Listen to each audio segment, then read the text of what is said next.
Hello guys, how are you? I'm Hardeep Singh. Welcome back to your own YouTube channel. IELTS updates and recent exams. For more updates related to recent IELTS exam writing test topics, listening, reading, practice test, and speaking, you can guesswork. Please, guys, participate in everyday listening and reading practice test to achieve your desired band score in your actual IELTS exam. Please hit the like and subscribe button. Press the bell icon for the upcoming notifications. Don't forget like, subscribe and share my YouTube channel and my Facebook page, IELTS updates and recent exams. Part 1. You will hear a conversation in a gym between a customer and a receptionist. First, look at questions 1 to 3.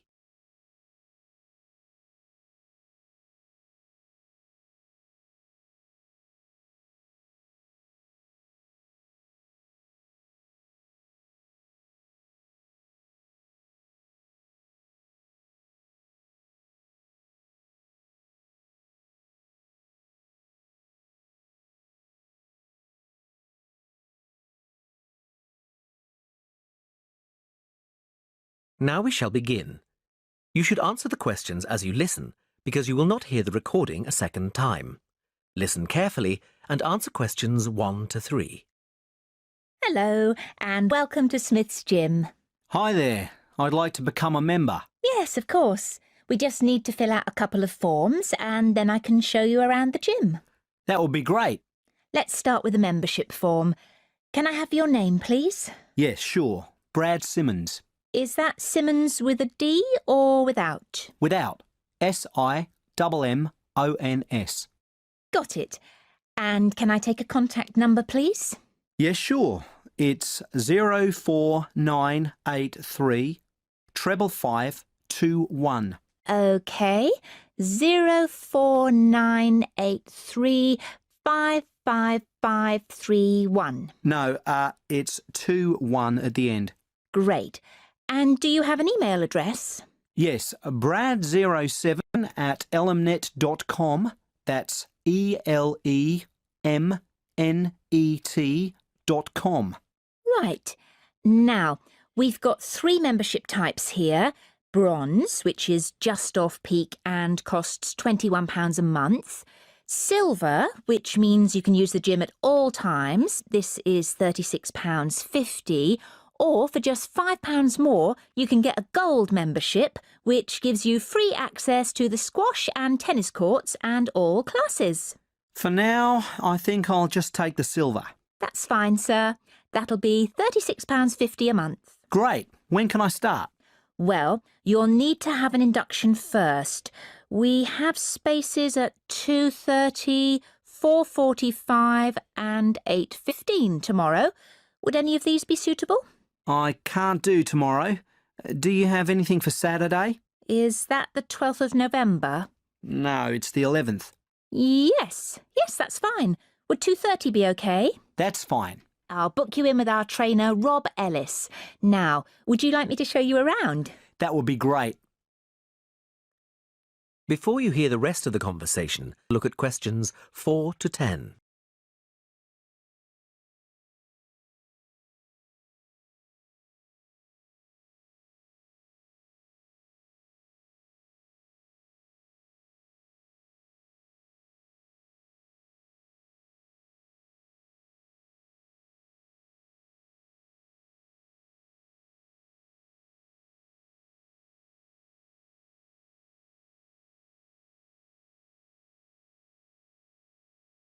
Now listen and answer questions 4 to 10.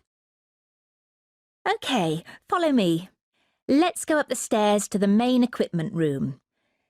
As you can see, we have all the treadmills, bikes and rowing machines in here, and the weights are in the corner. Great. And is that the pool over there? Can I use that with my membership? Yes, at any time. Just go through the glass doors on the left. As you can see, the pool is dominated by the diving board at the far end. It's impressively tall. And on the right-hand side of the pool, you can see we have 2 lanes. The first one is a slow lane for those who are trying to improve their fitness. It gets really busy. The lane on the far right is what we call the club lane, because we reserve this for people who have membership. It is slightly less busy and the members can get a really good workout in it. That sounds great. Yes, it is good. And then near us, you can see a smaller area sectioned off nearly halfway across the pool. This area is where we put the school groups which come in the late afternoons during the week, usually from about 4. We keep them confined to that space so that the other end can be used for free swimming. And what is the little round pool for? We call that the toddler's pool. It's not very deep and the mothers often bring their children in to teach them to swim in it. Great. Well, I'm glad I can use the pool. It will be good to vary my exercise. Definitely. When do you think you'll be coming? Most likely in the evenings. I'd like to come on Saturdays, but I often work then, so I think I'll have to miss that day and then come on Sundays. Oh, so you'll be a regular visitor? That's great news. Can I ask why you chose Smith's Gym? Well, actually, the television advert prompted me to join. It makes exercising look so much fun. I always thought going to the gym would be monotonous. No, not at all. It can be a lot of fun. My aim is to reach my optimum fitness. At the moment, I think I'm a bit unhealthy, so I'd like to change that. Well, give it some time and I'm sure you will. Now, shall we go back and complete the payment details?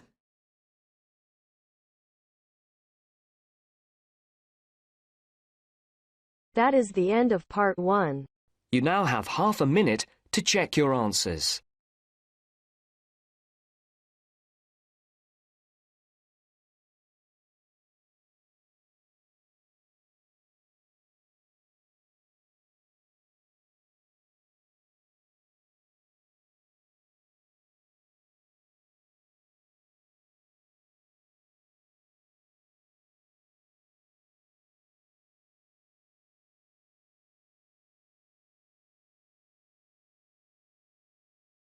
Now turns to part 2. You will hear a tutor giving students a tour of a self-access centre. First, you have some time to look at questions 11 to 16.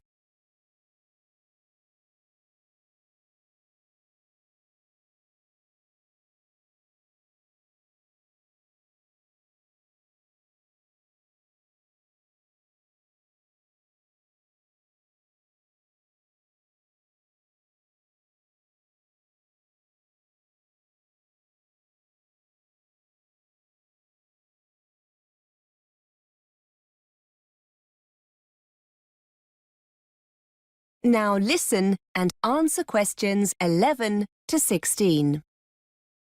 OK, so here we are on the first floor. The self-access centre is just along here on the left. This room's very popular with students and can get quite busy. When it's quiet, you can come here as often as you want, but if there's a lot of demand, such as coming up to exam time, we have to limit sessions to make sure everyone gets a chance to use the resources. If you'd like to follow me in. So, here we are. As you can see, it's a lovely bright room with lots of resources to help you with your English studies. Over there against the wall, we have a row of internet-connected computers. As you can imagine, these get taken very quickly with students wanting to check their email, Facebook, that kind of thing. Because of the demand, we ask students to try and stick to about 30 minutes maximum. You'll need to log in with your username and password. You should have created these already during your induction. Please do not share your details with anyone else, and please make sure you read our policy on using the internet. I mentioned the help desk earlier, and that's it over there, just past the computers in the corner. There are usually 2 members of staff available to help you, and these will often be teachers, so if you have any language questions, that's where you can go. Now, over there you can see the reference section. You'll find dictionaries, exam practice tests, vocabulary and grammar books. I should point out that these books are for reference only, and we don't offer a loan service.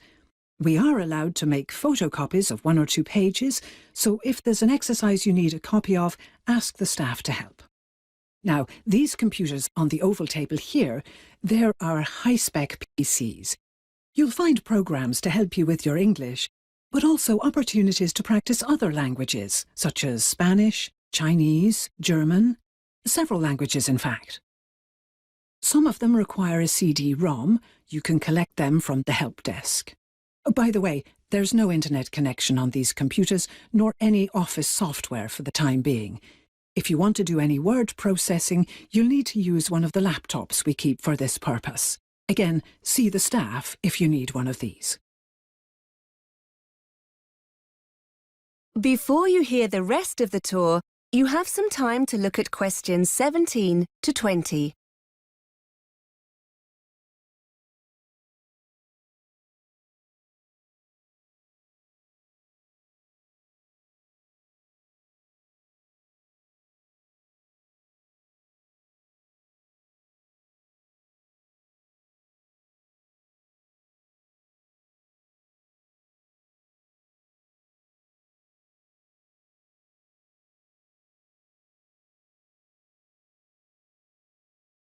Now listen and answer questions 17 to 20. Some of you were asking earlier about extra listening practice, and these small rooms here are dedicated language labs. If you want to use this resource, see a member of staff to buy a set of headphones. And finally, here on the left, we have 2 stands with our large collection of readers. These are simplified novels by well-known British authors like Charlotte Bronte, Charles Dickens and Shakespeare. The books are graded, and you'll find lots that will be appropriate to your level. Unlike the reference books, you can take these readers home and keep them for up to 14 days. I think that's everything. The centre is open from 8:30 till 5:30 during the week, so, as your classes start at 9, those of you who get here early can use the resource before your lesson. Although it's open all day long, it's booked by a tutor for their class now and again, so you might not be able to gain access if you have any free time during the day. It's best to ask the tutor concerned if it's okay to pop in. Oh, and it's open on Saturday as well, just for a few hours, from 10 till 1.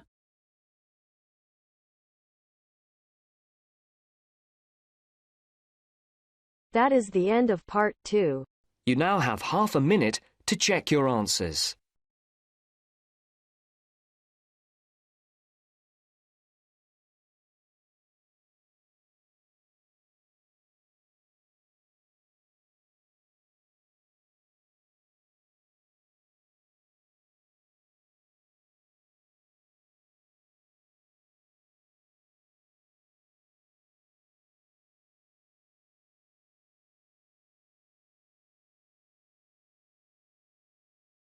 Now turns to part 3. You will hear a talk about a company by a chief executive. First, you have some time to look at questions 21 to 26.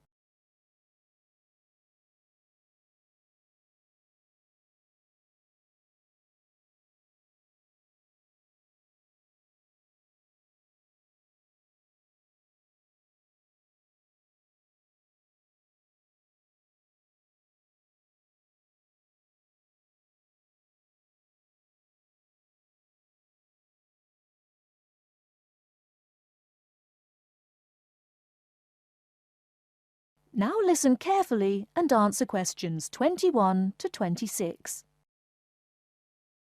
I'd like to start by welcoming everyone to our annual meeting and thanking you all for your hard work.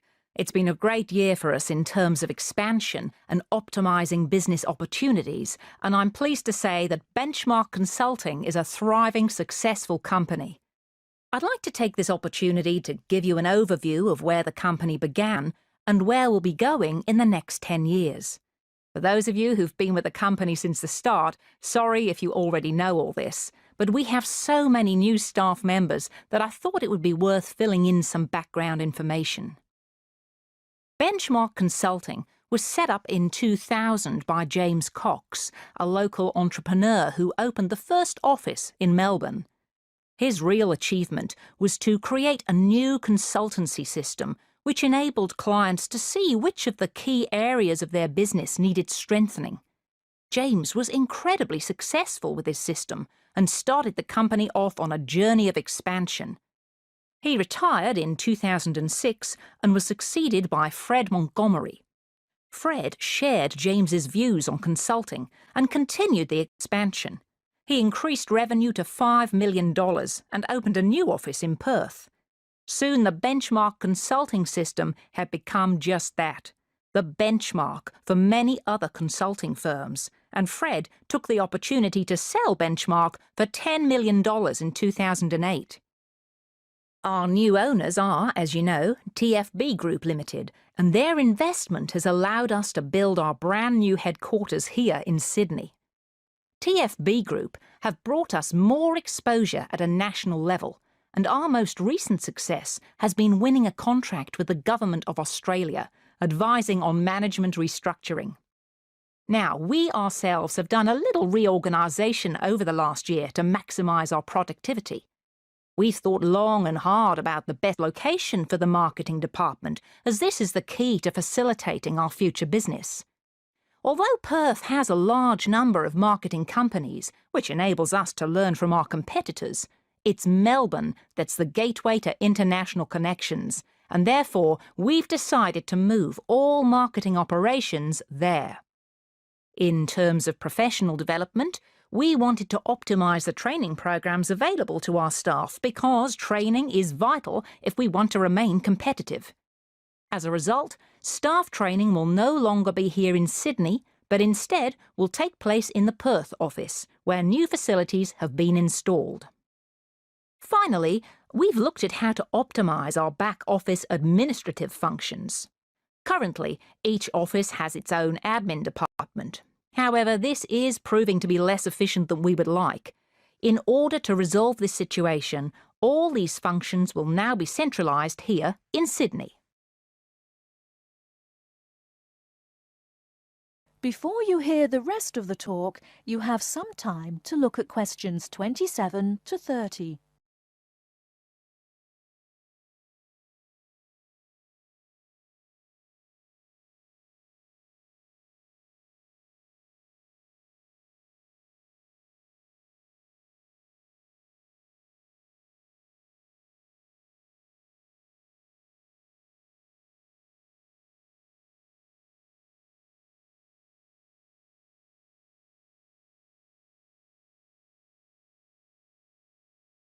Now listen and answer questions 27 to 30. So, what does all this mean for the future? Well, after 10 years, I've decided that Benchmark needs a new vision for the future. I think it's time for us to divide up parts of the business into smaller units. Therefore, over the next 5 years, I aim to set up 2 small subsidiary companies in order to focus on international expansion in Europe and Asia. There are many organisations in emerging markets which could benefit from our experience and skills. Which leads me to the next point for future development, that of increasing our workforce. It's become clear that all our departments are understaffed, so we'll be taking on more employees over the next year. And the really good news is that to make us a desirable employer, all positions, current and future, will receive a salary increase of 10%. Lastly, I know that some people are worried about the financial aspects of having to move to another city as part of the restructure. So Benchmark will be providing a relocation package to all employees thus affected. This is because we would like you all to remain with the company for the foreseeable future. That is the end of part 3. You now have half a minute to check your answers.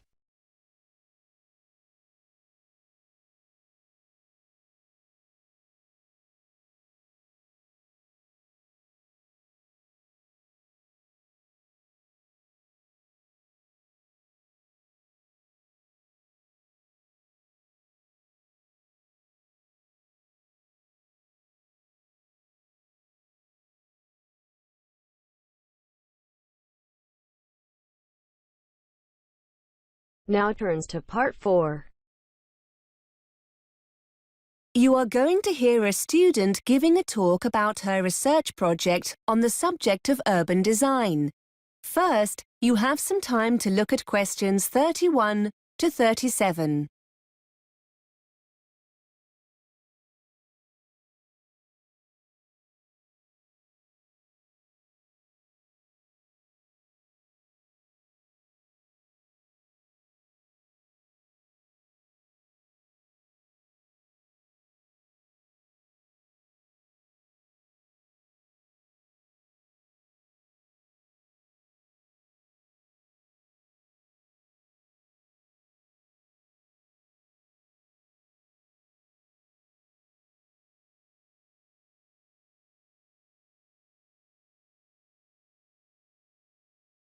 Now listen and answer questions 31 to 37.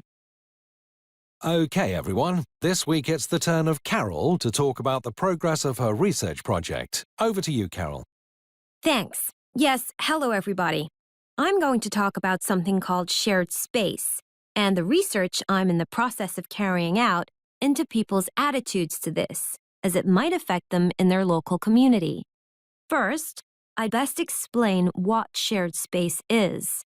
In essence, shared space is an approach to urban design that attempts to open up main street junctions more to pedestrians by reducing the dominance of motor vehicles. It's a form of planning associated with a Dutch road traffic engineer called Hans Monderman, who believed that, by sharing the space available, drivers become more aware of pedestrians and drive more carefully. Pedestrians are able to move more freely in this shared space, and the number of accidents is reduced. Shared space design is usually employed in urban centers where pedestrians congregate, such as in shopping areas. It usually results in demarcations between vehicle traffic and pedestrians being reduced or removed altogether. This includes features like curbs, road surface markings, and traffic signs. There are many examples of shared space in operation abroad and in the UK, for example, in Kensington High Street in London and Giles Circus in Ipswich. In addition to a decline in accidents, those in favor of shared space also claim additional benefits such as a reduction in unsightly street furniture, like signs and metal guardrails, which can be replaced with more trees, planters, seating areas, and other aesthetic improvements determined by local people. With these urban centers easier to get around in, supporters claim that people are more inclined to shop there, and, as a consequence, the center can become a more thriving area for local people and businesses. Here are some before and after photographs of shared space developments to give you an idea of what it looks like. Despite all its advantages, shared space is opposed by various interest groups. Some motorist organizations claim that the system means drivers lose important information through the reduction of signage. Those representing blind people argue that removing features such as curbs, railings, and barriers between pavements and roads takes away familiar support and means this group of people cannot negotiate their way as easily as other road users. Cyclist representatives have also criticized some aspects of the scheme, arguing that, despite benefits, some cyclists feel more bullied by motorists and consequently less safe. Supporters of shared space themselves also point out that a lack of experience and understanding of shared space by planners can lead to negative experiences for all these groups. Before you hear more of the talk, you have some time to look at questions 38 to 40.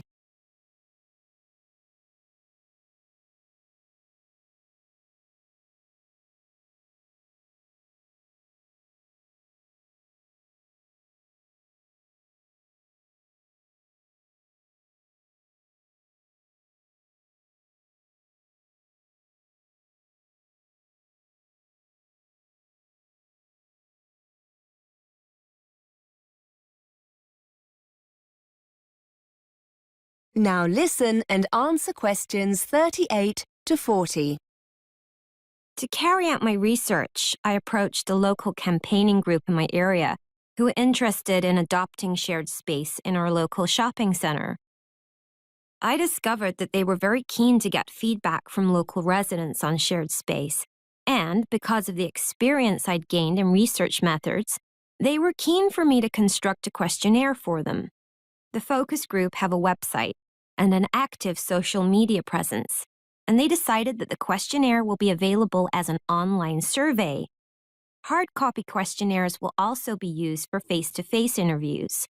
There are plans to leave paper questionnaires in the local library, but this is still under discussion. Interviews using the questionnaires will be carried out with pedestrians in the area itself. The group don't have the resources to deliver additional questionnaires to the homes of local residents, so this option was dropped. We have met on several occasions to agree on the data the focus group need. I've pointed out that if they want valid results, the questions must be totally unbiased and not in any way loaded to encourage participants to give the preferred answer. Also, we mustn't assume that participants have sufficient information to answer these questions. We're currently looking into how we can best present the concept of shared space during interviews.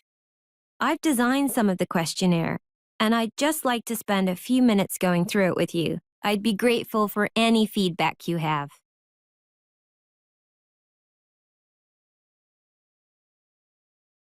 That is the end of part 4. You now have half a minute to check your answers.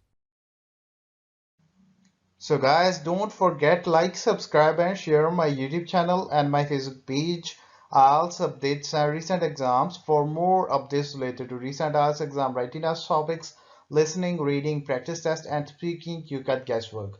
Please guys, participate in everyday new IELTS listening and reading practice tests to achieve your desired band score in your actual IELTS exam. For more IELTS material, visit my official website www.ieltsupdatesandrecentexams.com. The link is given below in the description. If you need PDF files of latest IELTS material, then please join my Telegram channel. So guys, please write your score below the comment section.